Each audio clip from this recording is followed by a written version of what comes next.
ગુજરાતની રાજનીતિ ગરમાયેલી છે. બીજી બાજુ ગોંડલ સતત ચર્ચામાં છે. ચર્ચામાં એટલા માટે છે કેમ કે ગોંડલમાં વારંવાર કાયદો અને વ્યવસ્થાને લઈને સવાલ ઉઠી રહ્યા છે. ગોંડલમાંથી જે ઘટનાઓ બની રહી છે, ઘટનાઓ વારંવાર કાયદો અને વ્યવસ્થા અને પોલીસની કામગીરી પર સવાલો ઊભા કરી રહી છે. ગોંડલની અંદર રાજકુમાર જાટની જે ઘટના બની, ત્યાર પછી ક્ષત્રિય અને પાટીદાર સમાજના યુવકોની જે ઘટના બની, ત્યાર પછી રીબડાની અંદર જે ઘટના બની, એ બધાની વચ્ચે અલ્પેશ કથિરિયા અને જિગીશા પટેલ જ્યારે ગોંડલ પહોંચ્યા ત્યાર પછી એ મામલો, એ કેસ વધારે ચર્ચામાં આવ્યો, સખત ચર્ચામાં આવ્યો. અને એ રીબડાવાળો જે કેસ થયો એના પછી ગોંડલ અને રીબડાની એટલી બધી ચર્ચાઓ થઈ કાયદા વ્યવસ્થાની, પોલીસની કામગીરીની, કેમ કે રીબડાના જે યુવકની સામે જે સગીરાએ ફરિયાદ કરી હતી, એ સગીરાના વકીલનો વિડીયો સામે આવ્યો, દિનેશ પાતરનો, અને એમને પોલીસ દ્વારા બહુ જ ટોર્ચર કરવામાં આવ્યું, હેરાન કરવામાં આવી, એ વિડીયો સામે આવ્યો. અને ત્યાર પછી પોલીસની કામગીરીને લઈને સતત સવાલો ઉઠ્યા. એ વખતે એ સમયે અનુસૂચિત જાતિના જે આગેવાનો હતા એમણે આંદોલનનું એલાન કર્યું હતું. હવે આંદોલનની તારીખ જાહેર કરવામાં આવી છે. ગોંડલની પોલીસ સામે હવે આંદોલન થવા જઈ રહ્યું છે. શું છે એ આંદોલન અને શું આખો પરિપત્ર બહાર પાડવામાં આવ્યો છે, એમાં શું લખાયું છે, એના વિશે વાત કરવી છે. નમસ્કાર, આપની સાથે હું સેજલ.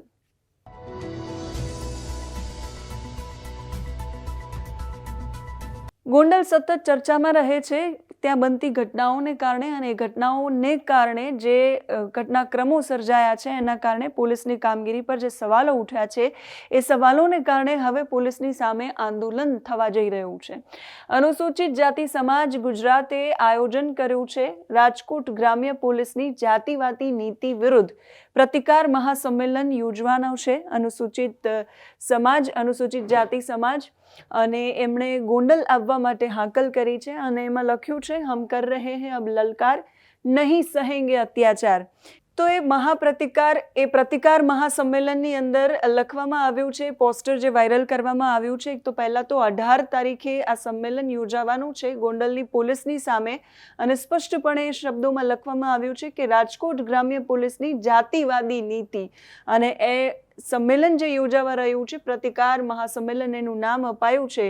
અને લખ્યું છે કે આપ સૌ જાણો છો એ પ્રમાણે આઝાદી મળ્યાને 78 વર્ષ થવા છતાંય જાતિવાદ આપણો પીછો નથી છોડતું. કહેવાતા મનુવાદી લોકો સત્તા સ્થાને બેસીને આપણા સમાજના યુવાનો, આગેવાનો અને સમાજના તેજસ્વી લોકોની કારકિર્દી કેમ પૂરી કરી દેવી, એના ષડયંત્રો રાજકોટ રૂરલ પોલીસના અમુક જાતિવાદી અધિકારીઓ કરી રહ્યા છે.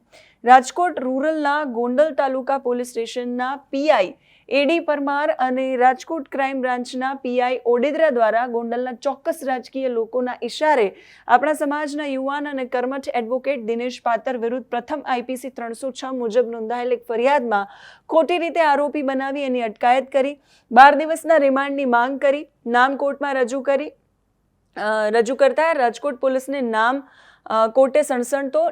કોર્ટે સણસણતો તમાચો મારી 1 પણ દિવસના રિમાન્ડ ન આપીને ઉલટાના 306 જેવી કલમમાં સામાન્ય રીતે ચાર્જશીટ સુધી જામીન મળતા નથી.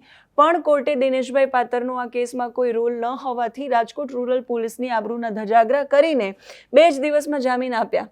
કોર્ટે મારેલો તમાચો ભૂલી જઈ રાજકોટની નફ્ફટ પોલીસે ફરીવાર આપણા દિનેશભાઈની કારકિર્દી પતાવી દેવા એવું તે ષડયંત્ર કર્યું કે નવા 3 ગુના દાખલ કર્યા કે જેની મૂળ એફઆઈઆરમાં દિનેશ પાતરનું નામ જ નથી.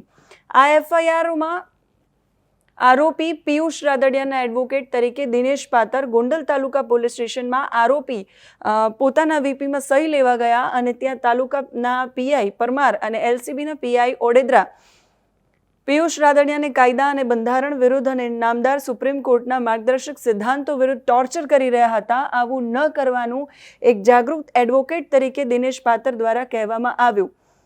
કૂતરાની પૂંછડી વાંકી તે વાંકીની જેમ આ બંને પોલીસ ઇન્સ્પેક્ટરોએ પિયુષ રાદડિયાનું ઉપજાવી કાઢેલું નિવેદન લઈ દિનેશ પાતરને પણ એડવોકેટમાંથી આરોપી બનાવી દીધા. આવા 3 ખોટા ગુના અને આગળનો એક આઈપીસી 306 વાળો, એમ કુલ 4 ગુનામાં આપણા નિર્દોષ યુવા એડવોકેટ દિનેશભાઈ પાતરને કાયદાનું અતિક્રમણ કરી અને ખોટી રીતે ફસાવી દીધા છે. એ જે ફસાવ્યા છે એના સંદર્ભમાં આપણે સૌ જાણીએ છીએ એ પ્રમાણે રાજકોટ રૂરલ પોલીસના પાપે ગોંડલ મિર્ઝાપુર બની ગયું છે. ત્યારે ચોક્કસ રાજકીય લોકોના હાથા બની રાજકોટ રૂરલની પોલીસ દેશનો કાયદો, દેશનું બંધારણના ધજિયા ઉડાવી એક તરફ રાજકુમાર જાટ જેવા તેજસ્વી યુવાનના મર્ડર કેસમાં નામદાર કોર્ટને સીસીટીવી આપતા નથી અને બીજી બાજુ નિર્દોષ લોકોને કાયદાનો દંડો બતાવીને ફસાવી રહ્યા છે. આ બંને પીઆઈ પરમાર અને ઓડેદરા વિરુદ્ધ અનુસૂચિત જાતિ જનજાતિ અત્યાચાર નિવારણ ધારાની કલમ 3(1)PQ ની જોગવાઈ મુજબ ગુનો દાખલ કરવાની માંગ સાથે આપણા યુવા એડવોકેટ દિનેશ પાતરને 4 ફરિયાદોમાંથી ડિસ્ચાર્જ કરવાની માંગ સાથે આપણે આપણા સમગ્ર અનુસૂચિત જાતિનો અવાજ બુલંદ કરવા ગોંડલમાં પ્રતિકાર મહાસંમેલન યોજી રહ્યા છીએ. સમાજના તમામ યુવાનો, આગેવાનો, માતા બહેનો, વડીલો અને કર્મશીલોને વિનંતી છે કે લાખોની સંખ્યામાં ગોંડલમાં સંમેલનમાં હાજર રહી જાતિવાદી રાજકોટ રૂરલની પોલીસને દેશના બંધારણનું ભાન કરાવવા ઉમટી પડીએ. સાથે બાકી બધી જે વાતો છે એ પણ કરવામાં આવી છે. દિનેશભાઈ પાતર, જેમની સામે પોલીસે જે 4 ગુના દાખલ કર્યા છે, જેની મૂળ FIR છે, એમાં ક્યાંય દિનેશ પાતરનું નામ જ નથી અને એમને હેરાન પરેશાન કરવામાં આવી રહ્યા છે ચોક્કસ રાજકીય લોકોના કહેવાના આધારે. આવો સ્પષ્ટ રીતે ઉલ્લેખ આ પત્રની અંદર પણ કરવામાં આવ્યો છે. આડકતરો ઇશારો આ જયરાજસિંહ તરફ અને એ પરિવાર તરફ થઈ રહ્યો છે. પોલીસ કોઈ પરિવારના ઇશારે જ્યારે કામ કરતી હોય ત્યારે આવી ઘટનાઓ બનતી હોય છે અને કાયદો અને વ્યવસ્થા પર પણ સવાલો ઉઠાવતી હોય છે. એ બંધારણ અને એના અમલ પર પણ સવાલો ઉઠાવતી હોય છે જ્યારે આવી ઘટનાઓ બને છે. જ્યારે સુપ્રીમ કોર્ટના આદેશ, એની માર્ગદર્શન છે, એના વિરુદ્ધમાં જઈને પોલીસ કર્મચારીઓ જ્યારે કામ કરે છે, રાજકુમાર જાટનો જે કેસ છે જેમાં પોલીસે પણ કહ્યું હતું, જ્યારે અમે ફોન કર્યો હતો ત્યારે પણ પોલીસે કહ્યું હતું કે એમની પાસે સીસીટીવી છે, સમય આવે એ જાહેર કરશે. એ બંગલાના અંદરના સીસીટીવી જેમાં રાજકુમાર જાટ જતો દેખાઈ રહ્યો છે પણ ત્યાંથી બહાર આવતો નથી દેખાઈ રહ્યો, એ સીસીટીવી અધૂરા હતા. એ અધૂરા સીસીટીવી પોલીસ ક્યારે જાહેર કરશે એ હજુ એક યક્ષ પ્રશ્ન છે. એ બધાની વચ્ચે પોલીસની કામગીરી અને પોલીસના જે ઇન્વેસ્ટિગેશન છે એના પર પણ અનેક વખત એ કેસની અંદર સવાલો ઉઠ્યા હતા.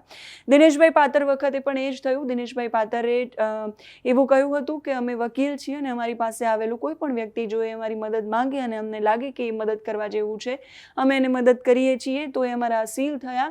અમે એમને એવું ગાઈડન્સ નથી આપ્યું કે તમે જઈને કોઈ યુવકને હેરાન પરેશાન કરો. એટલે આ બધી જ ઘટનાઓ પછી પણ રાજકોટની ગ્રામ્ય પોલીસ છે, જે ગોંડલની પોલીસ છે, એ સતત સવાલોના ઘેરામાં છે. 18 તારીખે આંદોલન અનુસૂચિત જાતિ સમાજ કરવાનો છે અને એમાં લાખો લોકોને આહવાન પણ કરવામાં આવ્યું છે. 18 તારીખે ગોંડલ રણસંગ્રામ બને એવી શક્યતાઓ છે. એ બધાની વચ્ચે હજુ ઘણો સમય છે. આંદોલનની જાહેરાત પોલીસની સામે કરવામાં આવી છે.